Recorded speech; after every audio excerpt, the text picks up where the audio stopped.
Stop aux fautes de français et d'orthographe.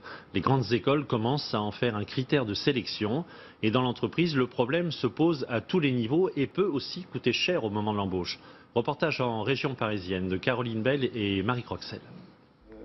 Dans cette école d'ingénieurs, les étudiants ne se consacrent pas uniquement à l'apprentissage de matières scientifiques et techniques.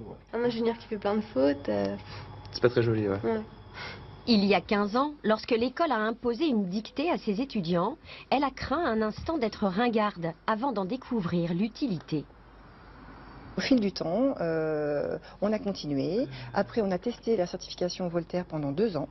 Et au bout des 2 années, eh bien, on l'a mis de façon obligatoire. S'ils n'ont pas les 400 points au niveau de leur score, ils n'auront pas l'obtention de leur diplôme. La jeune génération habituée à l'écriture abrégée des SMS a-t-elle davantage de difficultés, difficiles à vérifier? Je pense que ça va à peu près. Bon, parfois il y a des mots qu'on oublie à force d'écrire à l'ordinateur surtout. Ça m'est déjà arrivé de bloquer un peu sur l'orthographe de certains mots. Moi je suis assez choqué quand on reçoit des fautes dans des mails de la part d'entreprises. Surtout là en ce moment on se fait recruter et quand il y a des fautes de la part d'une entreprise c'est quand même assez rebutant. Là, une majuscule après, après 2 points, c'est pas logique. Cette société passe au crible les CV qu'elle reçoit et leur attribue même une note de français.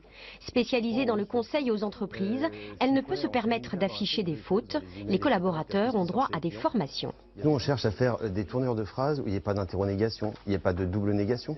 Parce que du coup, à l'arrivée à la fin de la phrase, vous ne savez pas forcément ce qu'on a voulu dire. Donc on travaille beaucoup justement sur les choses, on fait des phrases courtes, on simplifie, on fait des paragraphes, de manière à ce que la personne qui reçoit de l'autre côté l'email ou le courrier le comprenne immédiatement. Car une erreur de ponctuation ou de conjugaison peut aussi faire perdre des clients à une entreprise et lui coûter très cher. Elle n'arrive pas à se prononcer. On a encore du travail.